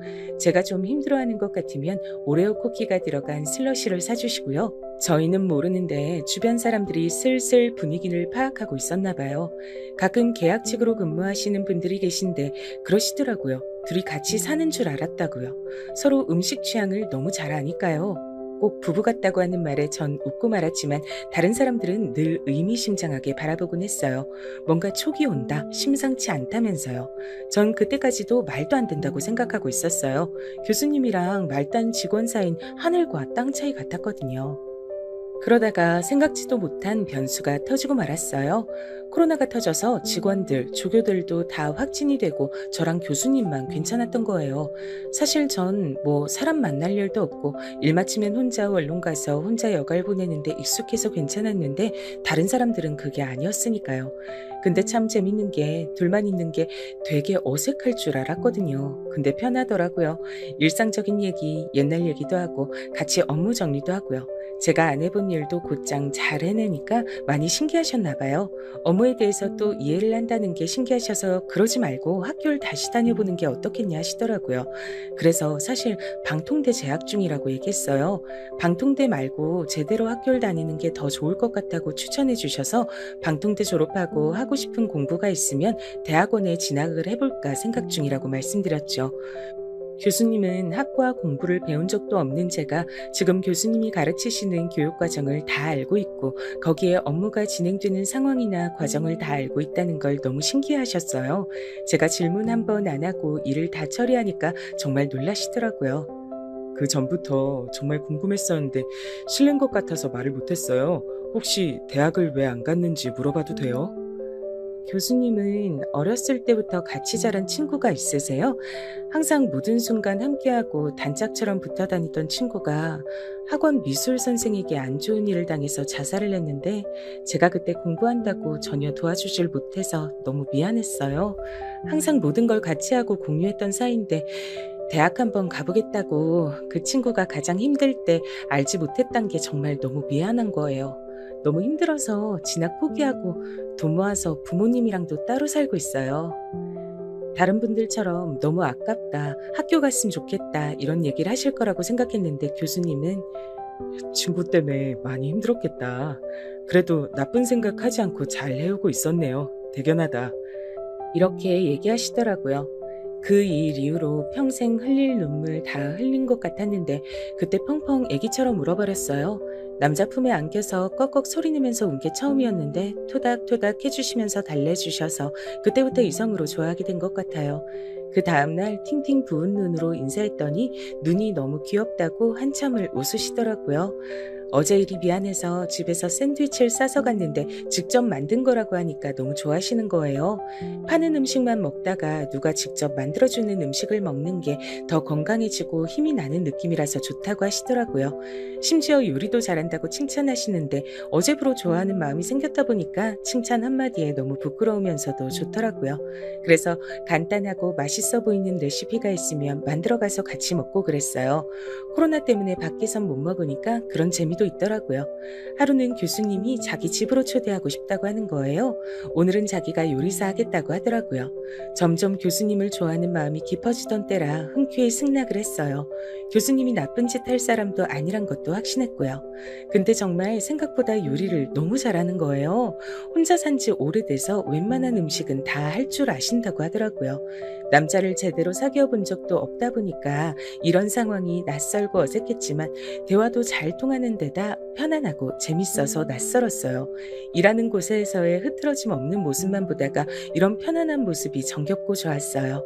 요리하다가 소매에 묻은 양념이나 정답게 불러주는 목소리까지 교수님을 너무 좋아하면 안 되는데 라고 갈등이 될 정도로 제 감정이 점점 깊어지더라고요. 나이 차이도 7살이면 꽤 나는데 좋아하는 노래들도 비슷하고 일할 때 듣는 노래들도 비슷하다는 걸 알고 서로 플레이리스트도 공유했어요. 노래 공유하는 건 진짜 내 세상으로 들어오는 문을 열어주는 거랑 같다고 생각하거든요. 그걸 교수님이랑 하게 될 줄은 정말 몰랐어요. 혹시 일하다가 집중이 잘 안 되고 진도가 안 나갈 때 듣는 노래가 있어요? 그럴 때는 가사 있는 노래 들으면 더 집중이 안 돼서 없는 걸로 듣는데요. 좀 웃길 수도 있는데 하울의 움직이는 성에 인생의 회전목마를 들어요. 그걸 들으면 모든 게 다 그냥 흘러갈 것 같은 느낌이 들어서요. 지금의 이 시간과 괴로움도요. 그거 오케스트라 버전 알아요? 그거 듣고 너무 좋아서 일할 때 듣고 있었는데 내가 그런 거 듣는다고 하니까 친구가 신나는 노래 들어야지 뭐 그런 거 듣냐고 하더라고요. 근데 여기서 동지를 만났네? 정말요? 밤에 잠 안 올 때 듣는다는 친구는 봤는데 일할 때 듣는다는 사람은 주변 사람 중에선 처음인 것 같아요. 노래 취향 비슷한 사람 있으니까 좋네요. 그럼 우리 그렇게 해요. 매일 들으면 기분 좋거나 마음 편안해지는 노래 한 곡씩 추천해주기요. 아님 그날에 어울리는 노래 추천해주기. 와, 좋아요. 매일매일 뭔가 노래가 쌓이면 그것도 되게 뜻깊을 것 같아요. 이렇게 우리가 하루하루를 보냈구나. 이렇게 버텨냈구나. 그런 느낌일 것 같아요. 책 자주 읽어요? 미나 씨는 어떻게 이렇게 말을 조리 있게 잘하지? 나랑 7살 차이 나는데 말하는 건 미나 씨가 훨씬 잘하는 것 같아요. 아, 정말 교수님 놀리지 마세요. 그렇게 우리는 매일매일 음악을 추천해준다는 핑계로 연락을 계속 주고받기 시작했어요. 하루의 시작을 응원하고 하루의 마무리를 다독여줬죠. 그런데 나만 설레는 건 아니라는 확신이 든 건 언제부턴가 절 계속 바라보고 있는 교수님과 눈이 마주쳐서였어요. 잠깐씩 멍하게 절 바라보는 교수님이랑 눈이 마주치면 저도 모르게 장난꾸러기처럼 웃었거든요. 하루에 20번씩. 그러다 일부러 전혀 모르는 척 쳐다보지 않으면 저한테 일부러 와서 말도 걸고 혹은 맛있는 거 먹자고 집으로 초대해 주시더라고요. 코로나 시기여서 맛있는 가게에 못 데려다 줘서 미안하다고 하셨지만 전 가게가 아니라 집이라서 더 좋았어요. 같이 넷플릭스도 보고 음식하다가 웃느라 망쳐서 배달시켜 먹기도 하고요. 그러다 배불러서 잠시 소파에 앉았다가 깜빡 잠이 들었는데 내 손을 잡고 같이 잠든 교수님을 봤어요. 가만히 교수님의 앞머리가 눈을 찌르지 않게 정리해주고 있는데 교수님이 눈을 뜨셨어요. 우리는 한동안 서로를 바라보다가 교수님이 우리 사귈래요? 그 말에 갑자기 눈이 번쩍 떠지면서 내가 이래선 안 된다는 생각이 들었어요. 자리를 고쳐앉고 가보겠다고 일어서는 절 교수님이 붙잡았어요. 우리 같은 마음인 것 같은데 내 착각이었을까요? 같이 있으면 정말 재밌고 대화하는 게 정말 재밌어서 시간 가는 게 아까울 정도예요. 내가 나이가 많아서 많이 부담스러워요? 전 교수님에 비해서 많이 부족하고 또 부족한 사람이에요. 저랑 만나는 걸 비밀로 하고 사귀더라도 곧 눈치 빠른 사람들이 알아채기 시작할 거예요. 저도 교수님이 좋지만 저로 인해 교수님이 다른 사람들 입방아에 오르내리거나 듣지 않아도 될 말들을 듣지 않으셨으면 좋겠어요. 제가 좋아하는 분이니까 교수님께 더 어울리는 사람 만나서 행복하셨으면 좋겠어요. 좋아하는 사람이면 항상 같이 있고 싶지 않아요? 난 미나 씨가 욕심나요. 내 옆에 항상 두고 싶고 사실은 일도 하루 종일 너랑만 하고 싶어. 널 안고 싶고 너랑 입 맞추고 싶어. 하루에도 수십 번씩 생각해. 미친놈이라고 생각하겠지만 정말 이게 내 진심이야. 너랑만 얘기하고 싶다고. 다른 사람들이 뭐가 중요해? 너랑 내가 서로 좋으면 그럼 된 거지. 남들이 뭐라고 하든지 난 상관없어. 너랑 내 연애는 우리 둘이 결정하는 거잖아. 다른 사람들은 필요 없어. 나 좀 볼래? 난 너한테 정말 진심이야. 나랑 사귀자. 저는 교수님의 두 눈을 번갈아 바라봤어요. 수민아, 나 이제 행복해도 되겠지? 너처럼 말이 잘 통하는 친구를 만났는데 이 사람도 내가 좋대. 외로워하는 나한테 네가 보내준 사람일까? 이 사람이 내가 필요하고 내가 좋대. 나도 이 사람이 좋아. 네가 없지만 내가 네 삶의 몫같이 사랑하고 좋아하고 행복하게 살아가도 될까? 지켜봐주고 응원해줘. 내가 더 이상 후회하지 않는 삶을 살아갈 수 있게 말이야. 널 잃은 것처럼 내 사람을 더 잃고 싶지 않아. 이젠 좋아하는 사람이 내 곁에 있었으면 좋겠어. 지금 이 사람을 놓치면 정말 영영 후회할 것 같아. 도와줘, 수민아. 절 잡은 교수님의 손을 떨쳐냈어요. 실망해서 고개를 숙이는 교수님을 꼭 안아줬어요. 제가 이것저것 잔소리도 많이 하고 맨날 안아달라, 이뻐해달라, 관심 가져달라 칭얼거릴 수도 있어요. 몇 시간 동안 혼자 처박혀서 방에서 안 나올 수도 있고요. 먹고 싶은 음식 대신 이게 몸에 좋다고 이걸 먹어야 한다고 막 우길 수도 있어요. 그래도 계속 나 이뻐해주고 사랑해줄 거예요? 넌 항상 빛나고 이뻤어. 넌 몰라. 내가 너를 얼마나 오래 지켜보고 관심 가져왔는지, 얼마나 이뻐하고 좋아하는지. 좋아해. 오늘 나랑 같이 있자. 손만 잡고 잘게. 왜 손만 잡고 자요? 아, 촌스러워. 괜찮아? 그러니까 왜 자기만 오래 좋아했다고 생각할까? 왜 자기만 키스하고 싶었다고 우린 그날부터 애정 표현을 숨기지 않는 사이가 됐어요. 물론 둘만 있을 때였지만요. 확진자들의 코로나는 끝났고 직원들과 조교들의 복귀를 했어요. 저희는 조용히 일만 하고 있었지만 우리가 일하는 모습만 봐도 직원들이 뭔가 달라졌단 걸 직감하더라고요. 아니 언니 요즘 연애하지? 어디서 이렇게 좋은 향수 냄새가 나지? 했더니 언니더라고. 웬일이야? 이 목석 같은 언니가 향수를 다 뿌리고. 아, 원래 안 뿌리는데 누가 선물해줘서 말이야. 향수 뿌린다고 뭐 다 연애하냐? 내가 다른 사람이면 그냥 향수 뿌렸거니 하는데 언니는 아니야. 언니는 분명 요즘 뭐 좋은 일이 있는 것 같은데 사람이 얼굴이 활짝 폈어 지금. 저 봐 지금 전엔 없던 화색이 돌잖아 저거. 말해봐 뭔 일이야? 누군데? 아니라니까. 그러네. 요즘 미나 씨가 더 이뻐진 것 같네. 와, 만나는 남자가 누군진 몰라도 엄청 좋아하나 보다. 부럽다 부러워. 아, 교수님까지. 아, 정말 왜 그러세요? 왜 그러세요? 왜 그러세요? 아니 말투까지 다 저렇게 바뀐 거야? 참 사랑의 힘이 무섭다 무서워. 사람들이 대놓고 놀려댔지만 그만큼 제가 많이 변화했단 얘기겠죠. 전에 일하던 행정직원 대신 다른 여직원이 들어왔어요. 학력도 좋았고 경력도 꽤 있었는데 우리 연구실에 들어온 이유는 우리 교수님을 존경해서라고 하더라고요. 근데 그 좋아하는 정도의 감정을 넘어서 교수님과 아예 사귀고 싶어하는 눈치였어요. 모든 음식 심부름도 자기가 갔다 오겠다고 해서 직접 교수님께 갖다 드리고 말이라도 한 번 더 해보려고 난리였죠. 얼굴도 이쁘장하고 애교가 넘치는 스타일이라서 보통의 남자라면 좋아하고도 남을 사람이었어요. 스스로 자기가 예쁜 거라는 사람이었죠. 그걸 무기처럼 사용하기도 하는 사람이었지만 여긴 여초 직장이라 그게 통하지 않는다는 걸 아직 잘 모르는 것 같았어요. 그 여직원은 자기가 교수님을 정말 좋아해서 그러니 자기 좀 도와달라고 티를 많이 냈는데 또 우리 직원들이랑 조교들은 불쌍한 건 도와줘도 불려시는 절대 도와주는 일이 없는 사람들이었어요. 차라리 다행이었지만 그런 모습들을 보는 제가 마음이 영 편치가 않더라고요. 하루는 일부러 교수님 주겠다고 제가 싸운 김밥을 어떻게 냄새로 알아채고 먹고 싶다고 난리를 부려 자기가 거의 다 먹어버리고 자기가 사온 샌드위치를 교수님께 드리더라고요. 얼마나 얄밉던지. 그날은 하루 종일 저기압이었어요. 교수님이 제 기분을 눈치채시고 오전 11시쯤 현장 가는데 다들 바쁜 것 같으니 미나 씨랑 같이 다녀오겠다고 하시는 거였어요. 나머지 분들 업무 잘 해주시고 오늘은 6시에 바로 퇴근하세요. 저희는 현장 견학하고 따로 상의하고 다음 주에 프로젝트 들어갈 거 계획 짜고 의논하고 하다 보면 좀 길어질 것 같아요. 오늘 점심은 제가 쏠 테니 이 카드로 결제하시고요. 맛있는 거 다들 드세요.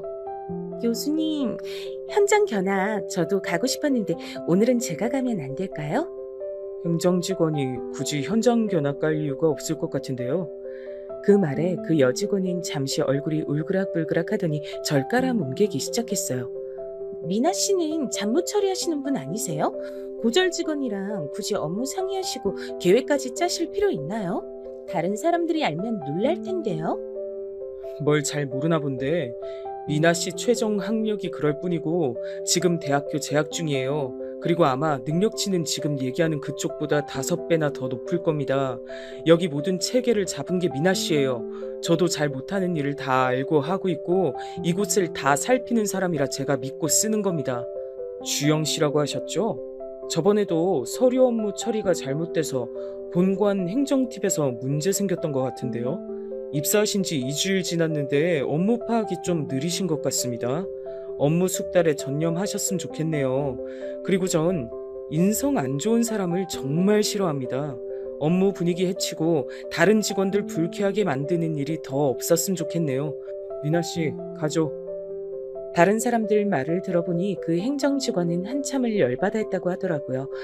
아무래도 지금까지 애교 부리고 말을 잘해서 사람들한테 인정도 받고 실수를 해도 요리조리 잘 무마하면서 직장 생활 했었던 것 같은데 교수님 같은 사람한텐 그게 전혀 안 통하리란 걸 몰랐나 봐요.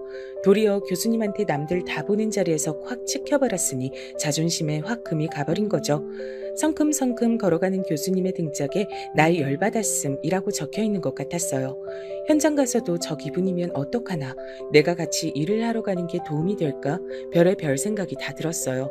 근데 현장이 아니라 교수님 집으로 가시더라고요. 집에 갈 때까지 아무 말이 없어서 더 걱정이 됐어요. 집 앞엔 맛있는 음식이 배달돼 있었어요. 음식을 가지고 들어가는데 정말 맛있는 냄새가 나는데 음식이고 뭐고 입맛이 하나도 없더라고요. 집 안에 들어가서 갑자기 너무 서러운 기분이 들었어요. 아무 말 없는 교수님도 답답하고 그 여직원도 그렇고 뭐가 다 혼란한 느낌? 조용히 들어가서 뒤에서 교수님을 끌어안았어요. 앞으로도 이런 일이 많을 텐데 괜찮겠어요? 나는 늘 겪는 일이라 괜찮지만. 내가 정말 화나는 게 뭔 줄 알아요? 내 김밥 그 여자가 다 먹은 거 그거 내 김밥인데. 응? 응? 나 진짜 김밥 좋아하는데 너무 화나서 미치는 줄 알았어요. 아 진짜 바보같이 왜 눈물이 그렁그렁해선. 응? 울지 말고. 아 진짜 화나네. 이 김밥은 내 남자 김밥이다. 네가 먹을 김밥이 아니다. 왜 말을 못해요. 그래도 이렇게 안아주니까 좋네. 지금 배 많이 고파? 아니요, 아직. 나도. 그럼 우리 잠깐만 저기로 가자. 응? 어디? 지금? 빨리. 그거 아세요? 다른 사람들한테 보여준 적 없는 눈빛을 나한테만 보여주는 거요. 한 번도 지은 적 없는 그런 멍하게 다 풀린 눈으로 날 바라보는 그 사람. 그런 눈빛과 내 귓가에 솟아기는 간지러운 말들이 정말 절 미치게 해요. 한창 서로의 체온을 나누다가 드는 생각은 이 사람이랑 결혼하고 싶다 였어요.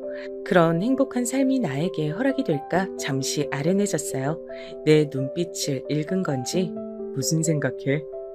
웃긴데 당신이랑 결혼하는 상상? 잠깐 아주. 왜 잠깐이야? 나 지금 데리고 노는 거야? 난 맨날 하는데 그런 생각? 왜 잠깐만 하는 건데? 나 책임져야지. 날 이렇게 바보 빙구로 만들어 놓고 지금 다른 남자랑 결혼하고 나랑 지금 놀겠다는 거야 뭐야? 이거 완전 다른 남자 생각도 못하게 더 혼쭐을 내줘야겠다. 두고 봐. 아, 내가 잘못했어. 그만. 이렇게 사랑하는 놀이였지만 결혼 얘기가 나오니까 고민은 좀 되더라고요. 집이랑 거의 연을 끊듯이 살아서 과연 교수님 집안에서 절 이해해줄지 모르겠더라고요. 그리고 일하는 곳에 사람들도 우리를 좋게 봐줄지 걱정이 많았어요. 교수님은 제 원룸에도 가보고 싶다고 해서 왔었는데 충격을 엄청나게 받은 얼굴이었어요. 전 어렵게 독립했고 돈을 모아야 했기 때문에 좋은 환경의 원룸은 어려웠거든요. 그래서 정말 한 사람이 잠자고 화장실 왔다 갔다 할 수 있는 수준의 작은 원룸에서 살았어요. 그나마 집이 적었으니까 망정이지 지금까지 많았으면 감당이 어려웠을 것 같아요. 당장 짐 싸. 난 너 이런 데 사는 거 싫어. 내가 없는 데서 이렇게 너 혼자 있을 거라고 생각하니까 마음이 너무 안 좋아. 가자 빨리. 여기 살만해요. 조용하고 상당히 아늑하고 크지 않아서 다른 짐도 별로 없고 정리도 청소도 쉬웠어요. 그건 나 없을 때 얘기고 나도 이제 너희 집에서 자고 그래야 되는데 우리 둘이선 너무 좁잖아. 빨리 짐 싸. 그리고 여기 월세 얼마씩 내? 매달 35만 원이요. 진짜 싸네. 서울에서 이런 가격의 원룸을 구하다니. 그럼 매달 나한테 25만 원 주고 우리 집에서 살아. 이건 얹혀 사는 게 아니고 당당히 룸을 쉐어하는 거야.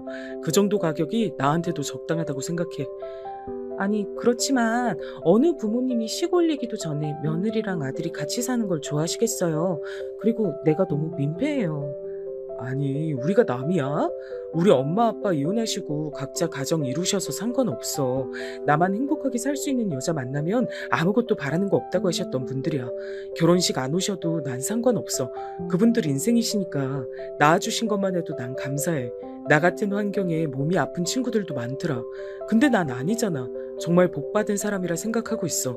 너랑 빨리 가정도 이루고 이쁜 애기들도 낳아서 북적북적 재밌게 지내고 싶어. 망설이는 절 세워놓고 대충 자기가 짐을 와구와구 다 싸놓더니 기어코 짐들을 트렁크에 다 옮겼어요. 그리고는 자기 집에 내려다 주고 짐 정리를 하라고 하더라고요. 앞으로 여기서 같이 살 거니까 아무 곳에다 다 짐을 넣어도 된다면서요. 내 방은 어디로 쓰면 되냐고 하니까 나랑 같은 방이란 말에 또 철렁했어요. 진짜 부부처럼 사는 건가? 근데 같이 있으면 너무 좋으니까 이렇게 운이라는 건가 보다 하고 있었어요. 내가 굳이 노력하지 않아도 뭔가 일이 일사천리로 진행되는 기분이었거든요. 내 운명인가 보다 이렇게 생각하고 있었는데 교수님이 꽃과 편지와 선물을 내밀었어요. 내가 기분 안 좋을까봐 또 이렇게 위로해 주시나 보다 했는데 편지엔 영원한 사랑을 맹세하면서 결혼해달란 문구가 써 있었고 제 손가락에 딱 맞는 결혼 반지를 제 손에 끼워줬어요. 자기 잘 때 내가 몰래 재느라고 얼마나 고생한 줄 알아? 어때? 이뻐? 이제 어디서 내 남자가 누군지 당당히 얘기해도 돼. 난 결혼 일사천리로 진행할 거야. 너랑 하루라도 빨리 살 거니까. 전 너무 감동받아서 한동안 말을 하지 못했어요. 프로포즈 받고 여자들이 우는 이유가 이거구나 싶더라고요. 한평생 나랑 같이 있고 싶다고 얘기하는 거니까요. 그렇게 우리는 가장 빠른 길일인 5일 후에 청첩장을 와다다 찍어서 결혼식을 올렸어요. 심지어 일하는 사람들에겐 토요일 예식 바로 하루 전날 통보했답니다. 다들 어린아가 있는 얼굴이었어요. 특히 행정직원은 하루 종일 똥 씹은 얼굴이었죠. 앞에선 뭐라고 못하고 뒤에서 불려신 따로 있었네 하더라고요. 그렇게 행복한 신혼생활이 시작됐어요. 부부끼리 같은 곳에서 일하면 더 많이 부딪히고 더 스트레스 받는다고 하잖아요. 저희는 일할 때는 너무 프로페셔널해서 주변 사람이 힘들다고 할 정도였어요. 각자 분야에서 열심히 해서 저도 부장급으로 승진했고요. 너무 파격 인사 아닌가 했지만 제가 처리하고 정리한 일의 양이 정말 엄청났기 때문이었죠. 다들 저보고 체력 좋다고 했지만 저도 악으로 깡으로 해낸 것 같아요. 그리고 좋아하는 사람이랑 같이 일하는 것도 전 꿈만 같고 좋은 것 같더라고요. 결혼하고 나서 정남이 다 떨어지는 사람들도 많다고 하던데 교수님은 절 더 귀여워해주고 아껴주는 것 같아서 마음이 놓여요. 대학 교수들을 다 초청해서 연말 모임을 하는데 배우자가 있는 사람들도 함께 참석하라고 했대요. 전 어색해서 가기 싫다고 했는데 꼭 같이 가자고 하더라고요. 입을 옷도 걱정하니까 어디서 저한테 정말 잘 어울려 보이는 예쁜 옷도 구해서 왔어요. 처음이었는데 저도 이런 옷을 입을 수 있는 사람인지 그때 처음 알았어요. 저희가 들어서니까 곳곳에서 수군거리는 소리가 들리더라고요. 신경 쓰지 않고 남편과 여러 곳에 인사드리러 다녔어요. 결혼했다는 말이 깜짝 놀라지만 남자분들은 다들 이런 미인과 부부라니 정말 좋겠어 정 교수 이렇게들 칭찬하고 응원해 주셨어요. 근데 치맛바람이 무섭다는 얘기가 있잖아요. 제가 지나갈 때마다 수군거린 소리가 점점 더 심해졌어요. 아니, 그래서 대학도 안 나오고 7살이나 차이 나는 애랑 결혼을 한 거야? 양가 부모도 없이 급하게 했다던데. 정 교수는 장래도 촉망받고 능력도 최상위인 남자인데 왜 저런 여자랑 결혼을 한 거야? 보나마나 배운 거 없는 저 여자가 몸으로 들이댔겠지. 혼전 임신 이런 걸로 억지로 결혼한 거 아닐까? 하긴 저런 부류 애들 몸뚱아리 말곤 재산도 없잖아. 아, 더러워. 예상은 했지만 얼핏 들어도 아무리 못 들은 척해도 저런 얘기들은 저한테 정말 상처가 되더라고요. 남편이 잠시 어디 갔다 오겠다고 갔는데 남편도 저랑 같이 다니는 게 부끄러워진 거 아닌가 걱정이 많이 됐어요. 세상에 갑자기 혼자 태어나 있는 것 같더라고요. 서서히 머리가 핑핑 돌려고 할 무렵에 갑자기 남편이 앞에 단상에 있는 마이크로 저를 소개하는 게 아니겠어요? 여러분 안녕하십니까? 얼마 전에 결혼해서 새신랑이 된 정윤호 교수입니다. 전 이 대학에서 교수가 됐고 여러 성과를 내게 되어 많은 프로젝트에 참가, 많은 인맥도 얻고 스펙도 쌓게 됐습니다.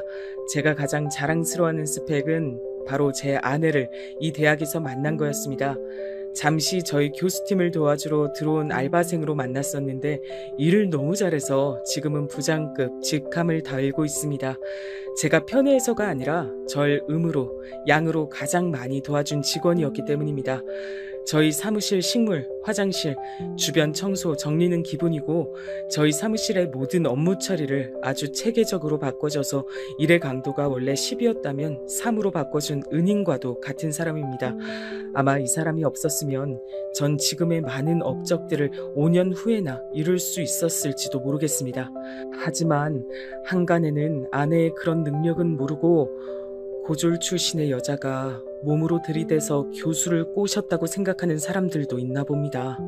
아까 행사 중에서도 다른 사람들이 다 듣는데 그렇게 수군거리시는 분들도 많더라고요. 아내는 고3 가장 예민하고 힘든 시기에 사고로 친구를 잃었습니다. 그 충격으로 대학 진학을 하지 않고 혼자 외롭고 힘들게 지금까지 버텨왔습니다. 하지만 꾸준히 노력하고 극복해서 대학교도 이제 마쳤답니다. 이름난 좋은 대학은 아니더라도 자기가 자기 손으로 등록금 벌여서 열심히 졸업장 따냈습니다. 여기서 부모님께 손 안 벌리고 자기 힘으로만 대학 다닌 사람 얼마 없을 겁니다. 어디서든 남 뒷말하는 법이 없고 자기가 열심히 한 일 자랑하거나 티내지 않고 다른 사람들 위해서 헌신하고 노력하기만 하는 사람이었습니다. 그래서 제가 먼저 반해서 한참을 바라만 보다가 드디어 사랑의 결실을 이뤘습니다. 자신이 제 허물이 될까봐 늘 걱정하는 아내를 위해서 평소 무뚝뚝한 제가 이 자리에 섰습니다. 당신은 내 허물이 아니라 내 자랑거리야 여보. 다들 어렵게 이룬 저희 사랑을 축복해 주셨으면 좋겠습니다. 이 학교에서 일하면서 가장 감사한 게 제 아내를 만난 겁니다. 좋은 인연을 이룰 수 있게 이런 훌륭한 학교를 세워주신 설립자와 각 자리에서 열심히 일하시는 운영팀들께도 너무 감사하고 여기 있는 여러분들도 정말 좋은 사람과 함께 소중한 시간을 보내는 추억들을 많이 쌓으셨으면 좋겠습니다. 저희 많이 응원해 주시고 따뜻한 눈길로 봐주셨으면 좋겠습니다. 저는 어떻게 이런 멋지고 좋은 남자를 만난 걸까요? 꼭 영화나 드라마에서 보던 남자를 제가 만난 것 같아요. 절 보고 수군거리던 여자들도 입이 쑥 들어갔어요. 절 어떻게 보던 이제 아무 상관없더라고요. 이렇게 절 아끼고 사랑해준 사람이 있으니까요. 발표를 하고 내려오는 남편을 향해 엄지척을 해줬어요. 내려와서 저한테 나직이 얘기하더라고요. 아, 부끄러워 죽는 줄. 어떻게 이런 남편을 사랑하지 않을 수 있을까요? 늘 건강하시고 예쁜 사랑하시길 빕니다. 저도 꼭 행복할게요.